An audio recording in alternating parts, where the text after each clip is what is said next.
Good morning, Pathway. It is great to be with you this morning. Now, I teach at Merida College. That's my full-time gig, and I'm trying to negotiate with Dave. I got an 8 o'clock lecture in the morning. It would be great if I could get the band to come play an opening song prior to my lecture at the college. Tomorrow it's about compliance and obedience, so maybe he could put something together. And maybe Ryan gets back this afternoon and he could put up a big, an intro. Welcome to the platform, Ryan May. So maybe he could do that, but chances are, if not, I'm just going to have to get up there and wake my students up at 8 o'clock with a little dance or something and go in talking about psychology. But anyway, it is great to be with you. Today I'm happy for Ryan's dad and his family and that story of redemption. I've watched Ryan and kind of what he went through with the loss of his mom, and one of the times that I've spoken in the past, his mom passed away while Danae and I were on vacation, and Ryan called and said, hey, I'm going to have to be out of town. I was preparing to speak the following week anyway, and he said, can we move that up a week? And, saw the pain that he went through and his family went through, and the story of redemption in that relationship is just fantastic. And I actually got word between two services that not only did Ryan attend the wedding yesterday, but he actually had to officiate the wedding because the person that was planning to officiate the wedding got sick. So Ryan had to pinch hit, and having just gone through a wedding where our daughter got married, Ryan hopefully made it through because there's no way I could have officiated that wedding without bawling like a baby, because I already bawled like a baby, and I just was standing there saying, her mother and I. So anyway, one thing I know Ryan is not good at would be doing movie promos or intros or previews, because he gives the spoiler alert, spoiler to the whole sermon, right? He gave it away. He gave my thunder away. Coming soon to a theater near you. Here's how it ends, right? Is what he would do, right? So you think of that movie, The Sixth Sense, that was out, 20 years ago or whenever. If you haven't watched it, close your ears. But the kid's dead. The kid's dead the whole time, right? Coming soon, Bruce Willis in The Sixth Sense. And by the way, the kid is dead the whole time, right? That's basically what he did for my sermon today. He told the story. In fact, he called me earlier in the week. He said, hey, I just want to touch base, make sure everything's okay for Sunday. I appreciate you doing this. He said, I filmed about a 3-minute intro video, because it's probably closer to 5. I like to talk. And it was 5 minutes and 6 seconds if anyone wants to know. But anyway, and he goes, I kind of led up and I gave a preview what I assume you're going to talk about. I was like, Ryan, I've been just led to preach from the book of Revelation on Sunday. He's like, what? It's like, just kidding. Right. But yeah, so you know the story. But let's try to fill in some of the details this morning. And what we have up here on the screen, I'd like to argue to you this morning. I won't argue really hard. I mean, we're not going to get in a down argument about it, because one, as my wife knows, I'm always right. She's here somewhere. I could hear her chuckle. Or not. I don't know. Maybe she left. I got to hear this guy at home. I'm not going to hear today. But anyway, no, so I'm not going to argue. But I'm going to argue that this picture that we see here today is one of the most influential places in the history of the Christian church. The expansion of the Christian church. Now, it's probably not up there. Well, it's definitely not up there with the cross. It's not up there with the tomb. But this is a place that we're going to talk about today that had a huge impact in the redemption story of a guy named Saul. And not only did it have an impact in his life, but the change that Jesus made in his life had an impact not only on the church then, but on the church today. So let's tell the story. We've been going through the book of Acts, which tells the story of the expansion of the Christian church following Jesus' death and resurrection. And after Jesus ascended into heaven, people started spreading the gospel, telling the good news. They referred to it as the way back then. And Ryan has been telling us about how the church grew in Jerusalem, and people were telling other people. They were having churches in homes, and the gospel was spreading. The church was growing. While that was great news for the church itself, it was not great news for the religious establishment of the day. They had a way they did things, and they didn't like it when someone was upset in the apple cart. Ironically, they were waiting on the Messiah to come, but somehow missed the memo that, hey, he had came. It was this guy named Jesus. Well, the Christian church was growing in Jerusalem, so much so that they had to appoint some leadership. They needed some leadership. And much like Ryan talked a couple weeks ago about how with Pathway growing the way it is, we're at a place now where we're adding these great staff members to help manage all of the needs of a growing church. So one of the people that became a leader in the church was this guy by the name of Stephen. And as Ryan talked last week, Stephen's time in leadership went well for about 26 seconds, right? And it wasn't that he was a bad leader. It's like he was doing a good job, but the religious establishment of the day was not happy. So they went out and they got Stephen and they accused him of spreading this evil news that we refer to as the gospel. And as we know from last week, Stephen's life ended because of his commitment to Christ. A group of what they referred to as witnesses got together and they threw stones at Stephen until Stephen died. Well, one of the verses that Ryan mentioned in passing last week was the fact that when they were throwing the stones at Stephen, as the witnesses, before they picked up the rocks and started heaving him at Stephen until he died, it mentioned that they laid their coats at the feet of a young man named Saul. Now, Saul was not an active participant in the stoning of Stephen, but he was certainly a passive participant. He was right there, right? He was right there as they were throwing stones. And if we could go back to that day and see news footage, they didn't have news footage back there, but if they have news footage of that day, we would probably see that Saul was close enough that he got blood on his sandals from that. So Stephen prayed, Master Jesus, take my life. Don't blame them for this sin. Those were his last words. And then he died. And the very next word in Scripture, after they tell us that Stephen died for his beliefs, was Saul was right there congratulating the killers.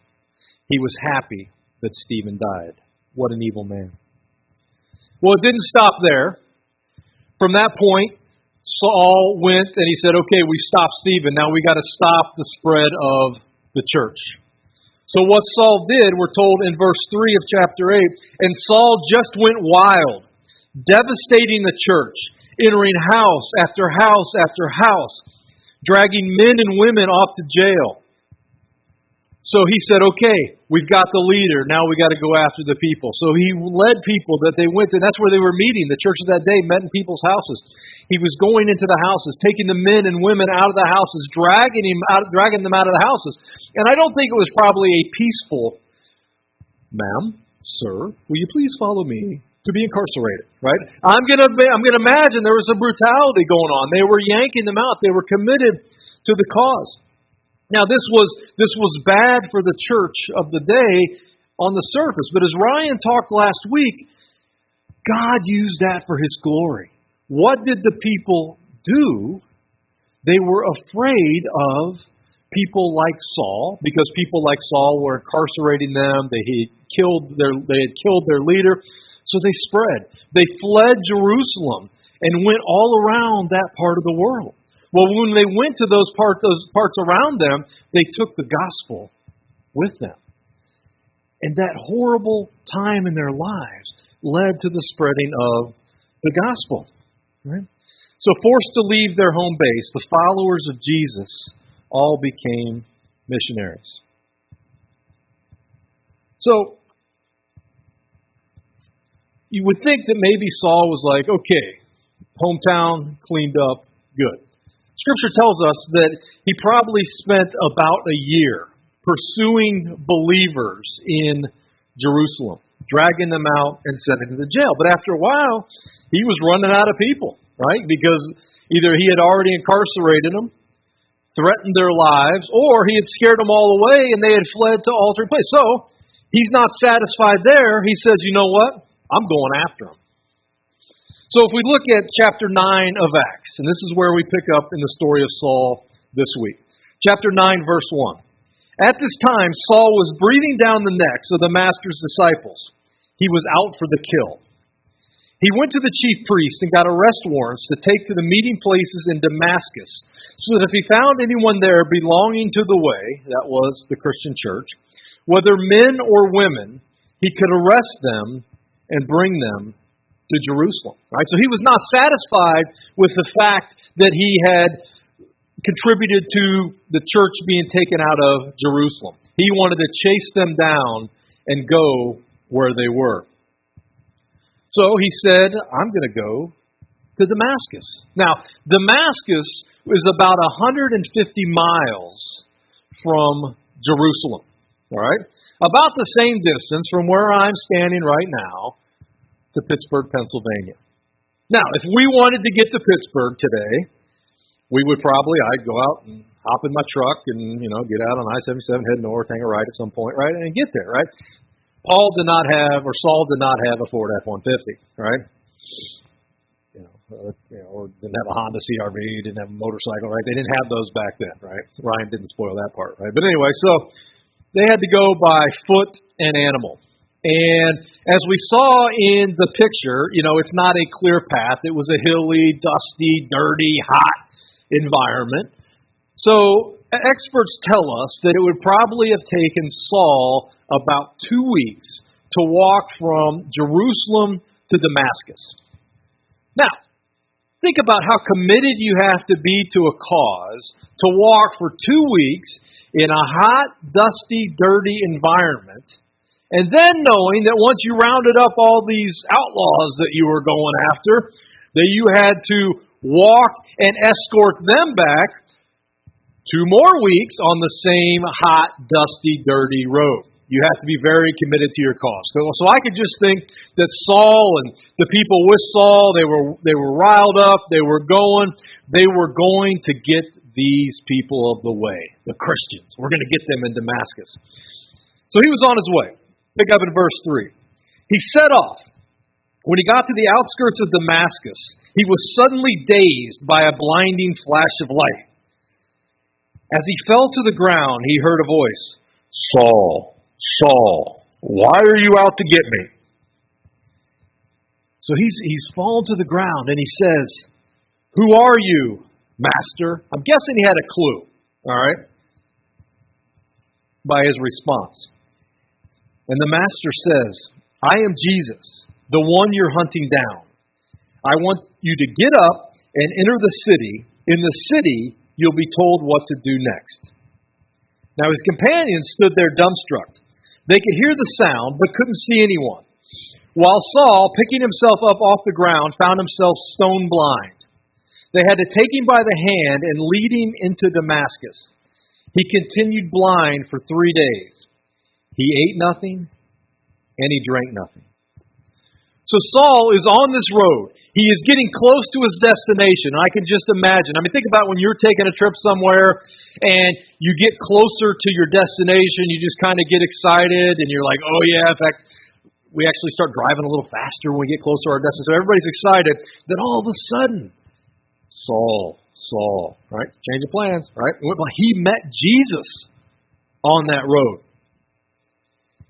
Saul's life changed at that moment.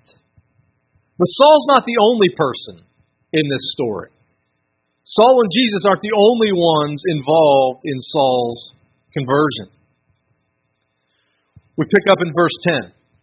There was a disciple in Damascus by the name of Ananias. The Master spoke to him in a vision. So he's who knows what he was doing at home. He's hanging out at, Ananias, he's hanging out at home. He's probably eating some hummus or something. And all of a sudden, he says, "Ananias." Right? Whoa, that's going to get my attention. All of a sudden, he sees Jesus in his vision. And he says, "Yes, Master?"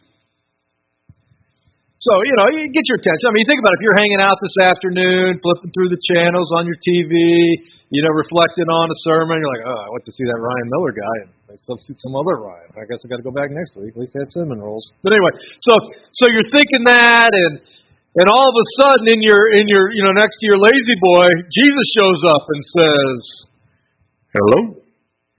You're like, whoa, right? So you're paying attention to that. You're going to listen to what he says, right? So he's paying attention, right? So he says, he's like, yes, I'm going to do whatever Jesus tells me to do. And he says, "Get up and go over to Straight Avenue." Okay, I can do that. "Ask at the house of Judas for a man from Tarsus." All right, I've got to ask for a guy from Tarsus. His name is Saul. Now, I can just imagine Ananias is like, yeah, whoa, Saul from Tarsus, I've heard of that guy. Oh, he'd heard of that guy. He says he's there praying. He has just had a dream in which he saw a man named Ananias enter the house and lay hands on him so he could see again. All right, so remember, Ananias, he's a leader in the church. He's a disciple. He's a follower. He's heard the story. He knows why there are so many Christians in Damascus, because they've been fleeing a guy by the name of Saul from Tarsus. Jesus comes into a vision and says, hey, I want you to go to this house and meet and pray for this guy by the name of Saul from Tarsus. And being a good follower of Jesus, his initial response was, yes, Master, whatever you say. That's not true. The humanness in Ananias came out. Ananias protested and said, Master, you can't be serious. Now that takes a lot of guts to tell Jesus he's not serious. All right?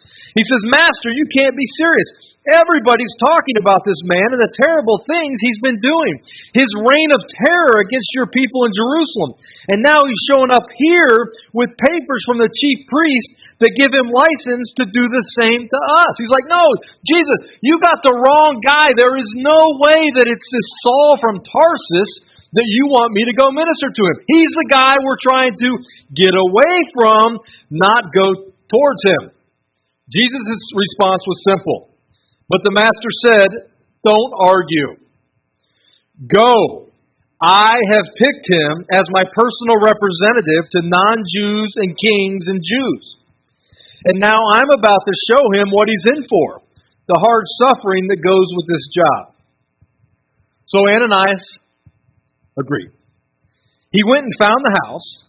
He went there, he placed his hands on blind Saul and said, Brother Saul, the Master sent me. The same Jesus you saw on your way here. He sent me so you could see again and be filled with the Holy Spirit. No sooner were the words out of his mouth than something like scales fell from Saul's eyes. He could see again. He got to his feet, was baptized, and sat down with them to a hearty meal. Saul met Jesus on the road to Damascus. He prepared his heart. He blinded him and had people lead him to a house. Jesus appeared to Ananias and told Ananias, I want you to go to this house and meet and pray for a guy named Saul. Jesus had been preparing these two very different people to come together in one location. Ananias prayed for and over Saul. Saul's life would never be the same. So Saul spent a few days getting acquainted with the Damascus disciples.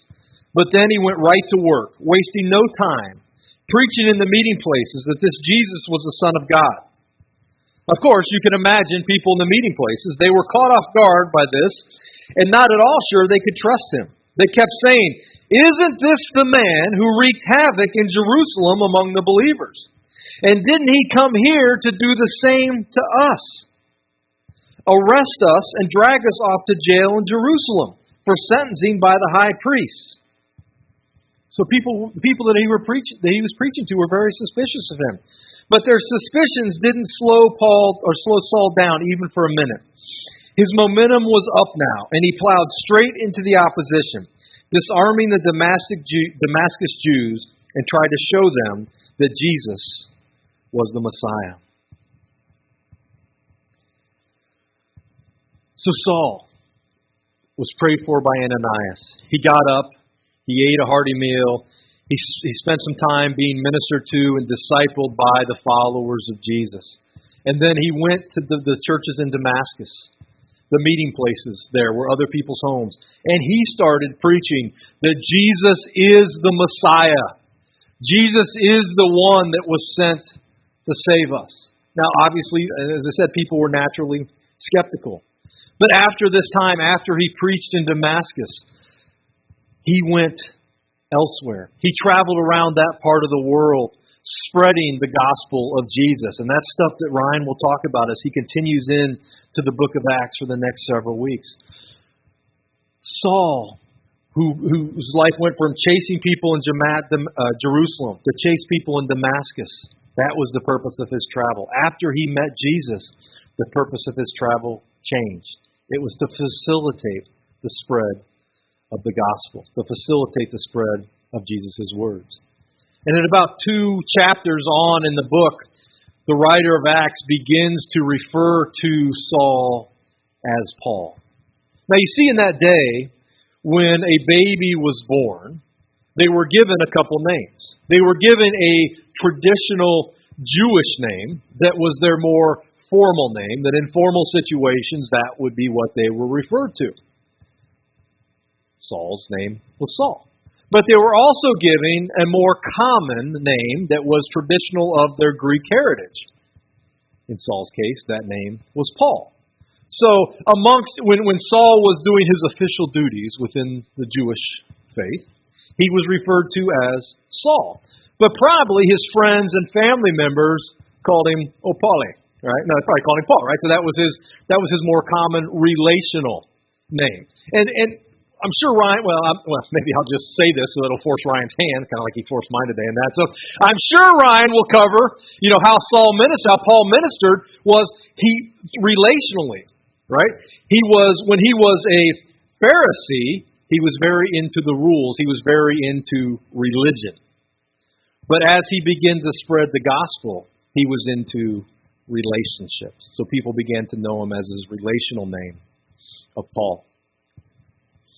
So what can we learn from this story that took place a couple thousand years ago? I think there are 2 main things that we can take from this. We can learn by looking at the story of Saul and his drastic conversion. But we can also learn something today by looking at Ananias and his response to what Jesus called. Let's first start with Saul, right? So Saul, by meeting Jesus on this road to Damascus, it changed his life forever. He allowed his life to be transformed. Now, I'm sure that Saul had some doubt. He probably said, "Are you sure you want me? Remember, I was the guy that was actively fighting against you." In fact, we learn later in Scripture in some of his letters that he wrote other Christian churches that he actually referred to himself as the chief of sinners. Are you sure you want me, the chief of sinners? We know other people certainly had doubt about him. Ananias had some doubts about him as he went and preached in the house churches of the day. We know that those people had some doubts of him because of his past. Well, you know what? When Jesus met when Jesus met Saul on that road to Damascus, he didn't erase Saul's past. He didn't make like that persecution of the Christians never happened. He didn't erase all the evil things that happened. He didn't erase Saul's role in the stoning of Stephen. He forgave him for that. That was always a part of Saul's life. And he didn't use Saul in the way that he used Saul in spite of Saul's past. He used Saul because of Saul's past. Think how much greater his story is because of how bad he was before. If Christ can change Saul's life, he can change anybody's life. As we've been going through this book of Acts, one of the analogies that we've been doing is Jesus' table, right? There is room at the table for you. There is room at the table for others. And as the Christian church expanded, that table expanded. And I would argue with you this morning that if there is room at the table for Saul, there is room at the table for anybody. And you may have found yourself in that situation and saying, there's no way God could use me because of. And in that space after of, insert what comes into your mind. Because of what I've done in the past. Because of the things that I've done to other people. because of the things that I have said to other people, there is no way that God could use me. Well, you know what? You couldn't be further from the truth.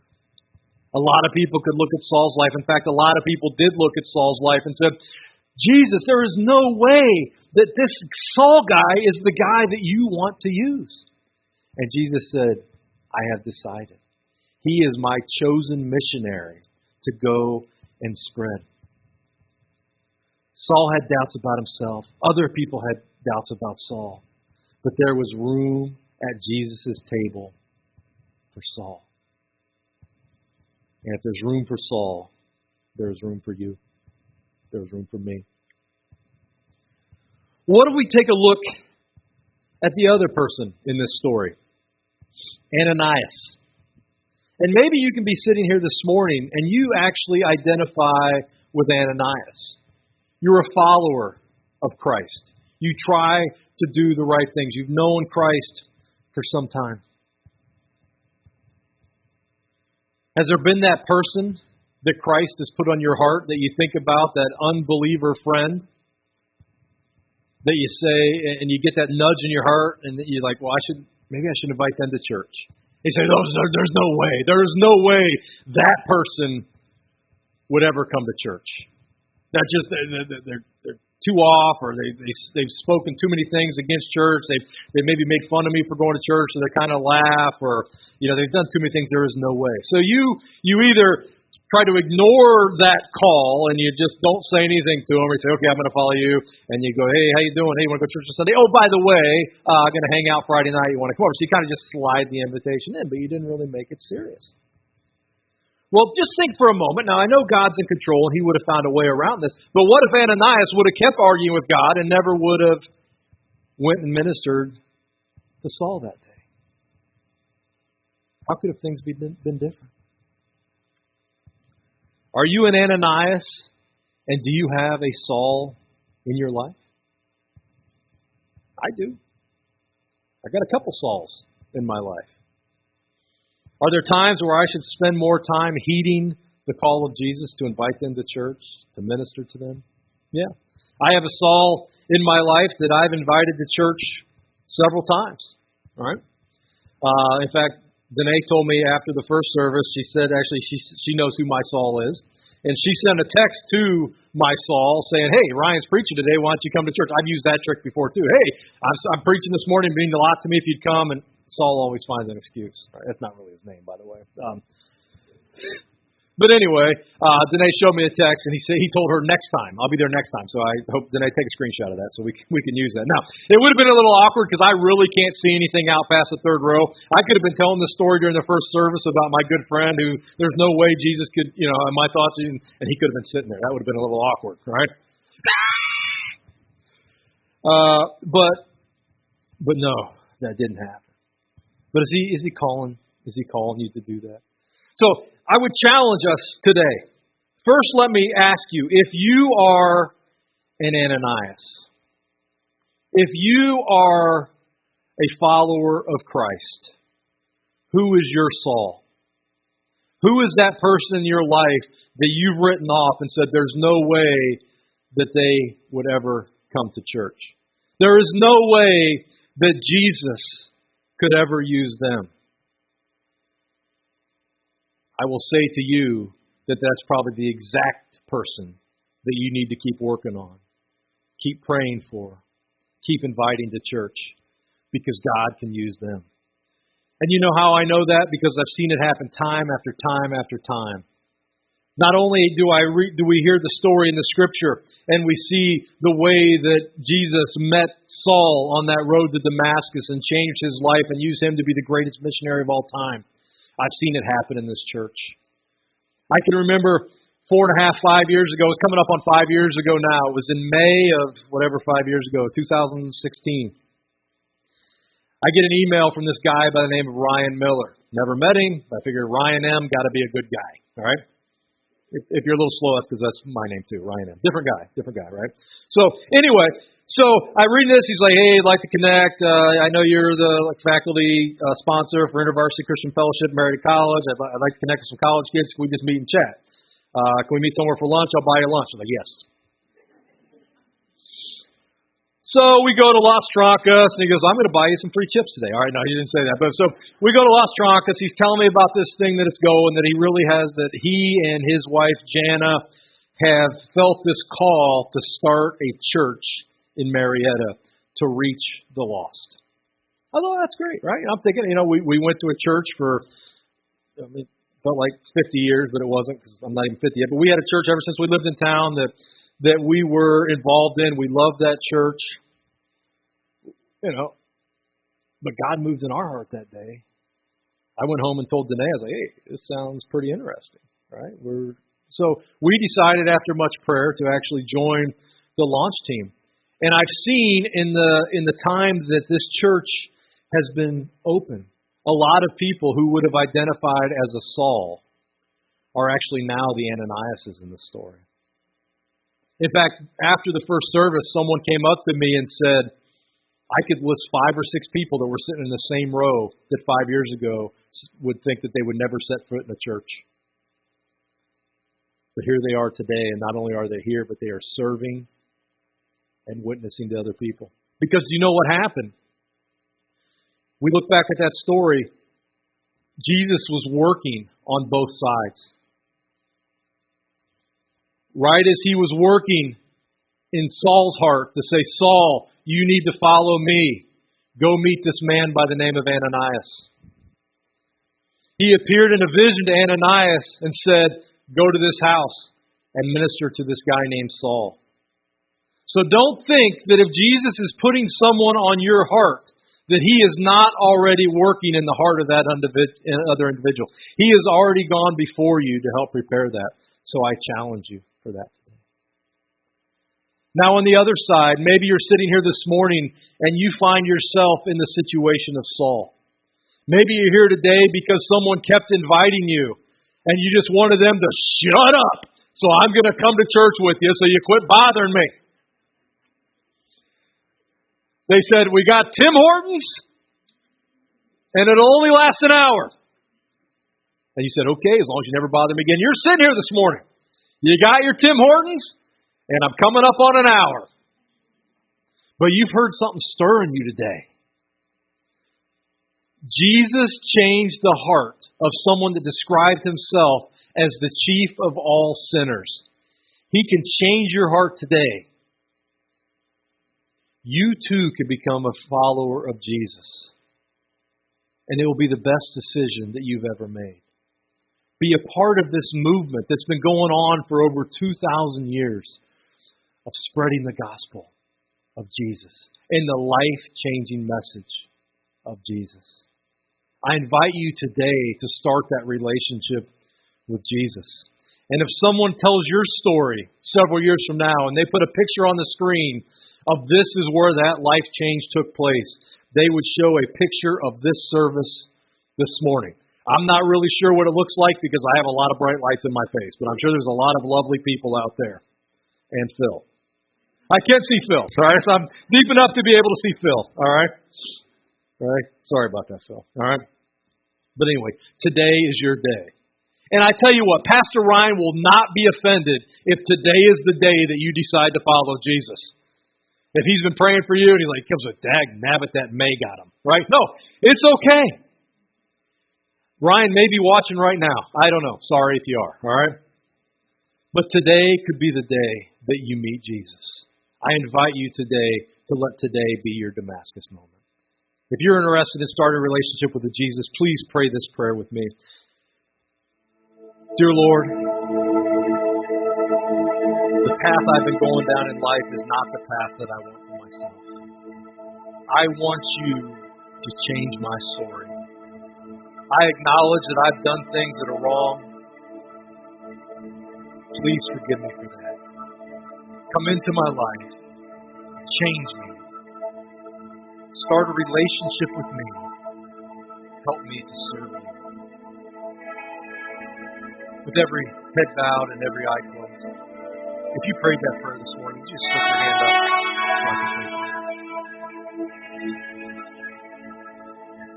Thank you. Man, take us out.